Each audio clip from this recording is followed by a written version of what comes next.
बच्चों ये question NCERT का टेक्स्ट क्वेश्चन है।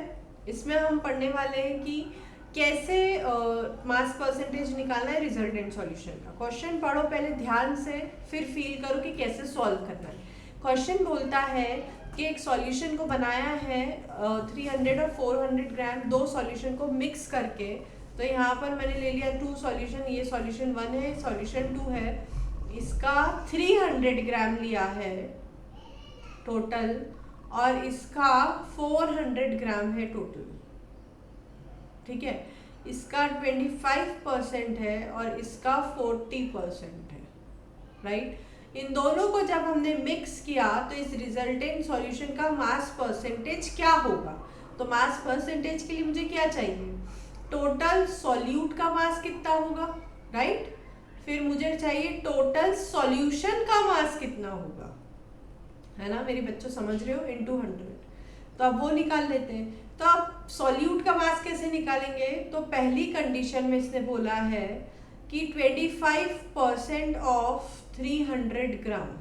ठीक है, तो परसेंट क्या बताता है, सॉल्यूट का मास। जैसे अपन ने देखा था कि 10% मतलब 100 ग्राम का 10 ग्राम सॉल्यूट है, तो जो परसेंट है वो सॉल्यूट का मास बताता है। तो ये कितना हो जाएगा, 25% ऑफ 300 ग्राम्स, तो ये हो जाएगा बच्चों को 75 ग्राम्स सॉल्यूट पहले वाले में, राइट। सेकेंड कंडीशन में इसने बोला है 40% ऑफ 400 ग्राम्स।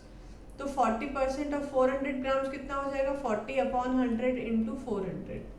तो ये कितना हो जाएगा, 160 ग्राम सॉल्यूट। समझ रहे आप इस बात को।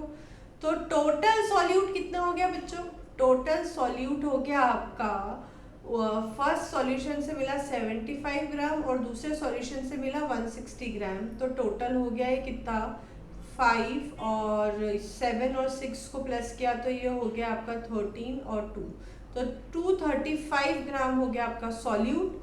और सॉल्वेंट कितना हो गया आपका, सॉल्यूशन मतलब सॉल्यूशन आपका हो गया 400 प्लस 300, तो 400 प्लस 300 इज 700 ग्राम। ठीक है ना।